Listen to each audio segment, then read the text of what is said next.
My most rewarding experience, I think it would be saying Mass, offering the holy sacrifice of the Mass for people. When I stand at the altar and pray for my students, pray for my community, pray for my mother, pray for the whole world. It's a deranged world. I'm realizing that today there's a tremendous hunger for the spiritual, for the divine, for God. I know that from many young people. My most fulfilling experiences are usually when people tell me they have encountered God through me. To share the pain of people. There's some people who come, minsan wala sa oras, no? To connect with their struggles is parang a source of consolation for me.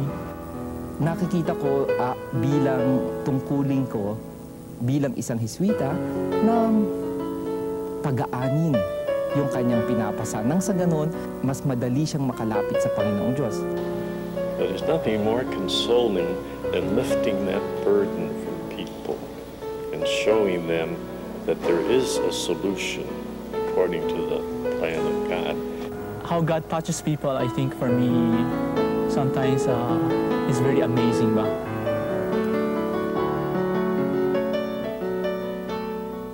Kung titingnan mo yung mga Hiswita, kahit sa ang sulok ng mundo, anong klaseng trabaho, na andon. Pero kung titingnan mo, sabihin mo, hindi magagawa ng Hiswita ang lahat ng bagay. Pero mayroong lakas ng loob, mayroong tapang na pasukan kahit na anong larangan. It occurred to me that when someone cares for lepers and is poor and is humble and has no social ambitions, and that out of love for Christ, and then only does the society and the Jesuits become what they should really be. So when I know that I have been a channel of God, that they have had religious experiences through my works or through my person, then I know that I have been called to be a Jesuit. Kordero ng Diyos na nag-alis ng mga kasalanan ng mundo, maawa ka sa amin. Kordero ng Diyos, maawa ka.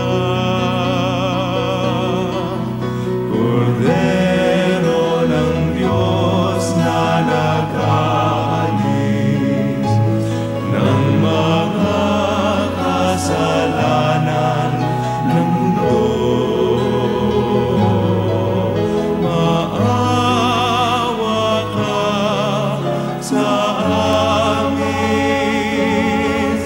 Kordero ng Diyos, maawa ka. Kordero ng Diyos na nag-alis ng mga kasalanan ng mundo,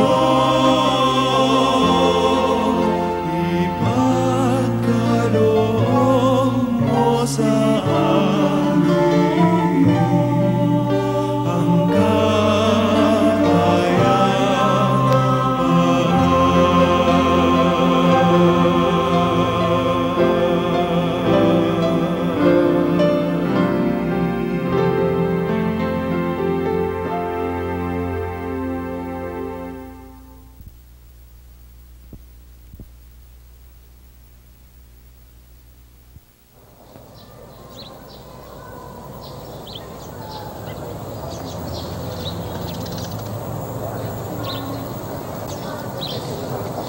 Oo, hindi mo malilimutan ang entrance day.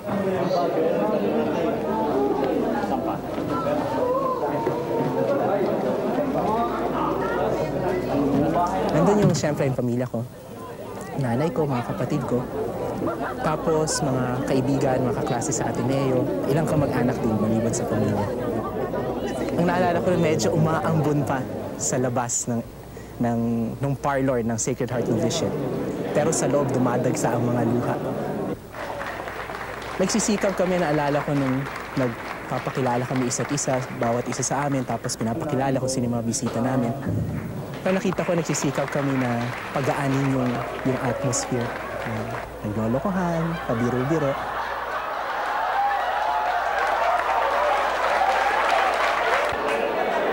Ang mga nagpatid ko sa akin, marami po sila, gusto ko silang mag-update. Meron ding kalungkutan, mayroong takot. Pero sa ilalim nun may tahimik na pagtitiwala. Alam ko ang kapiling ko ang Diyos sa pagpasok ko sa Sacred Heart Novitiate ng araw na yun.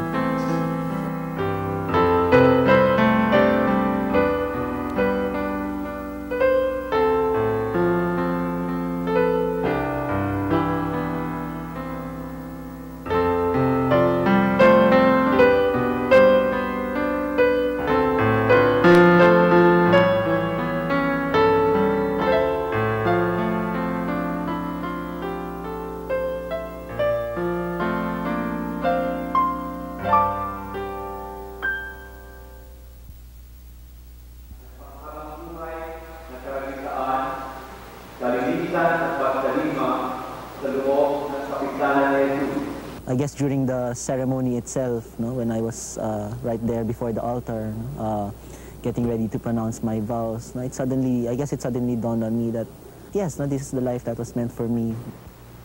Those who wish to give greater proof of their love and to distinguish themselves in whatever concerns the service of the eternal King and Lord of all will not only offer themselves entirely for the work. I'm not taking on these vows because I want to make life difficult for myself, but because there is a clear end through the Society of Jesus to be able to serve God and His people in a very concrete way. O Diyos na kapangyarihan at walang hanggan, ako, si Roberto Exeter Nunez, Maria Rivera, di man karapat-dapat lumulog sa lihat. So many people, so many Jesuits before me have pronounced the same vow. I am pronouncing a vow that many other Jesuits, since Ignatius, have pronounced. That somehow gave me a lot of strength, a feeling of consolation, and being able to clutch the cross, to promise to God in a very personal way that, yes, this is the kind of life I want to live.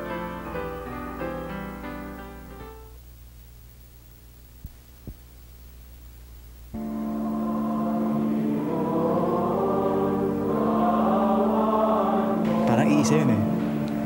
Pare, Jesuita. Kung di ako nag-Jesuita, hindi ako nagpare. Kung di ako nagpare, hindi ako nag-Jesuita. I'm ready for the rites. Mixed eh. Parang masaya pero may takot din, ano? Parang gano'n na tumalong ka na sa eroplano. Pagtingin mo sa taas, wala nang eroplano. Pagtingin mo sa baba, malayo pa rin yung lupa. At tapos nandito ka sa gitna. Of course, there is a sense of unworthiness. Di pagkarapat-dapat, no? Dati-rati, takot ako eh. Ano ba yung pagpapare? Kaya ko ba? Alam ko talaga hindi ko kaya eh. No? Tutulungan ako. Kung siyang tumawag, siyang bahala. No? Hindi niya ako pababayaan.